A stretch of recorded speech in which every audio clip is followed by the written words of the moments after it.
Recording by Elizabeth Klett. Pride and Prejudice by Jane Austen. Chapter 14.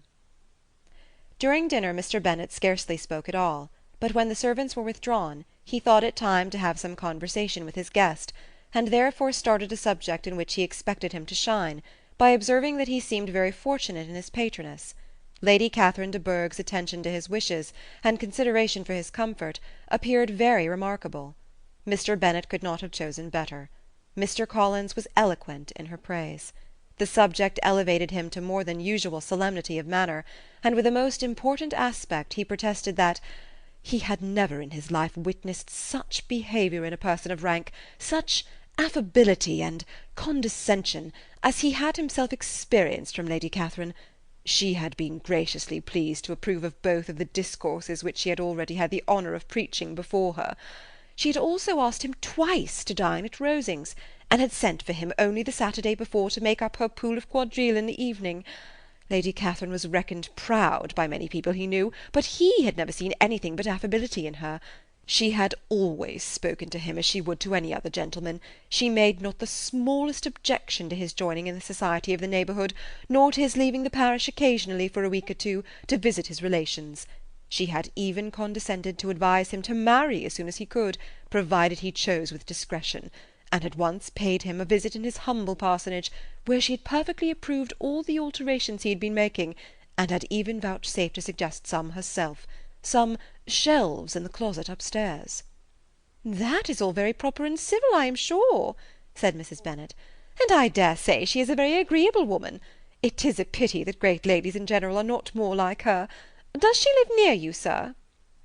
"The garden in which stands my humble abode is separated only by a lane from Rosings Park, her ladyship's residence."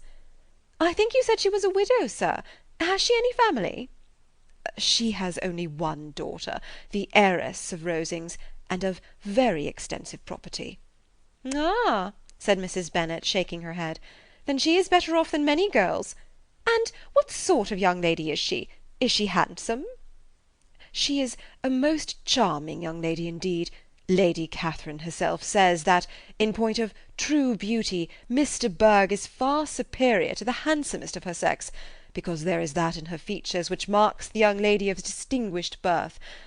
She is unfortunately of a sickly constitution, which has prevented her from making that progress in many accomplishments which she could not have otherwise failed of, as I am informed by the lady who superintended her education, and who still resides with them.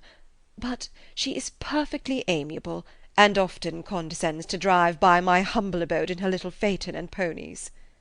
"Has she been presented? I do not remember her name among the ladies at court."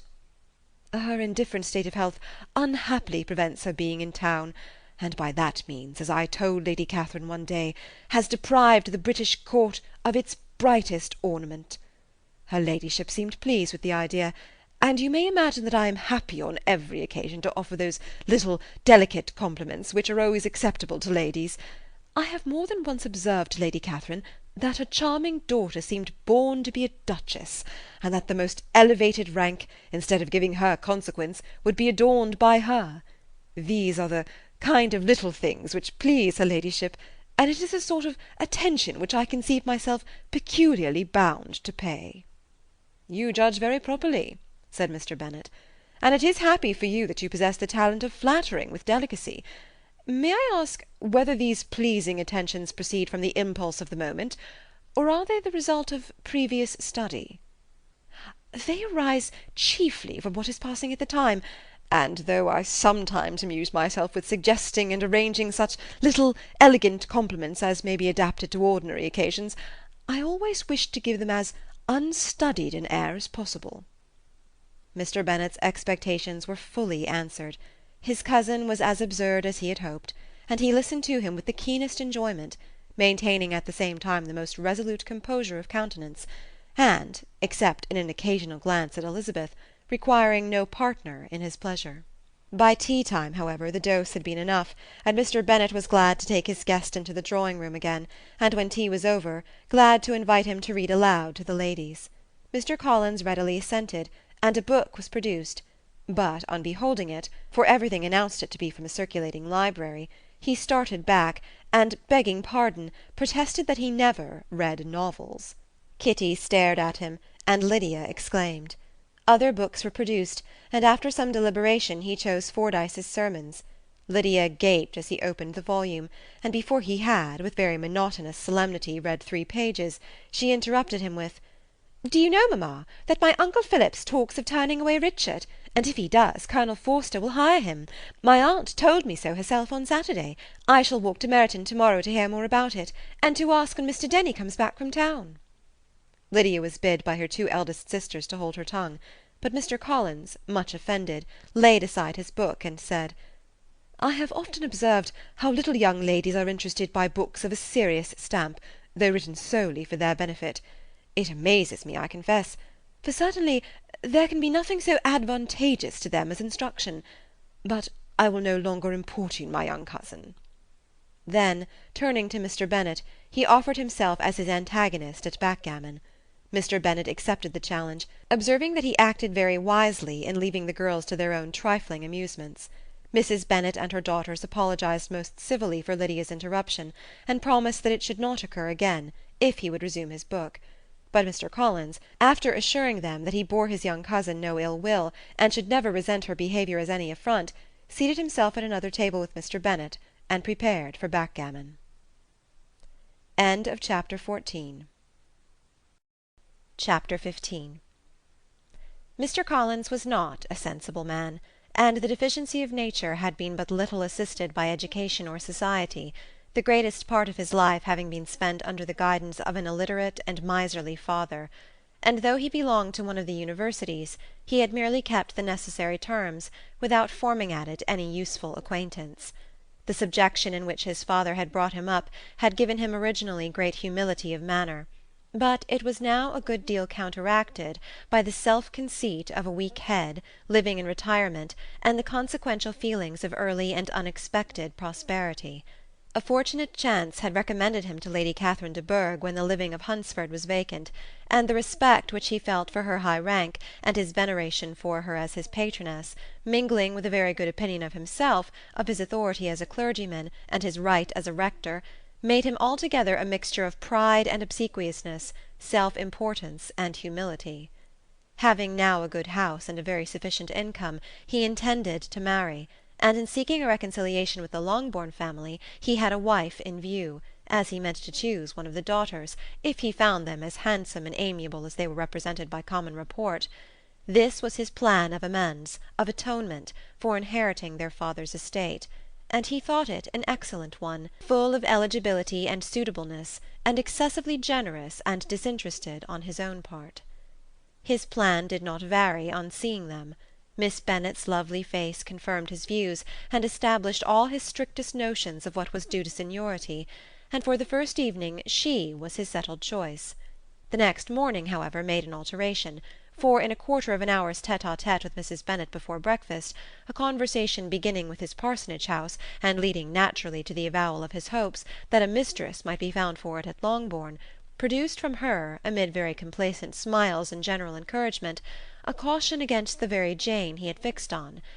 As to her younger daughters, she could not take upon her to say, she could not positively answer, but she did not know of any prepossession. Her eldest daughter she must just mention, she felt it incumbent on her to hint, was likely to be very soon engaged. Mr. Collins had only to change from Jane to Elizabeth, and it was soon done while Mrs. Bennet was stirring the fire.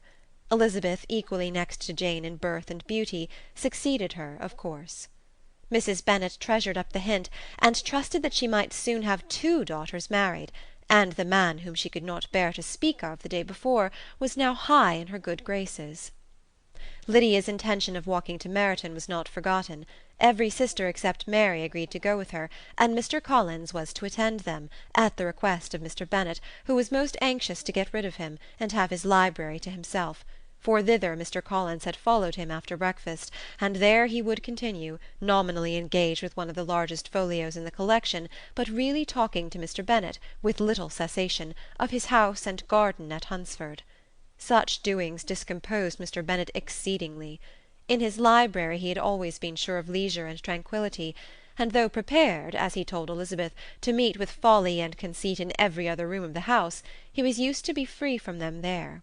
His civility, therefore, was most prompt in inviting Mr. Collins to join his daughters in their walk, and Mr. Collins, being in fact much better fitted for a walker than a reader, was extremely pleased to close his large book and go. In pompous nothings on his side, and civil assents on that of his cousins, their time passed till they entered Meryton. The attention of the younger ones was then no longer to be gained by him. Their eyes were immediately wandering up in the street in quest of the officers, and nothing less than a very smart bonnet indeed, or a really new muslin in a shop window, could recall them. But the attention of every lady was soon caught by a young man whom they had never seen before, of most gentlemanlike appearance, walking with another officer on the other side of the way. The officer was the very Mr. Denny, concerning whose return from London Lydia came to inquire, and he bowed as they passed. All were struck with the stranger's air, all wondered who he could be, and Kitty and Lydia, determined if possible to find out, led the way across the street, under pretence of wanting something in an opposite shop, and fortunately had just gained the pavement when the two gentlemen, turning back, had reached the same spot. Mr. Denny addressed them directly, and entreated permission to introduce his friend, Mr. Wickham, who had returned with him the day before from town, and he was happy to say had accepted a commission in their corps.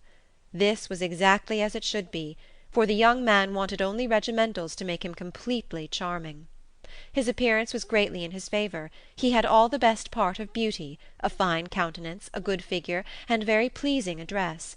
The introduction was followed up on his side by a happy readiness of conversation, a readiness at the same time perfectly correct and unassuming, and the whole party were still standing and talking together very agreeably when the sound of horses drew their notice, and Darcy and Bingley were seen riding down the street.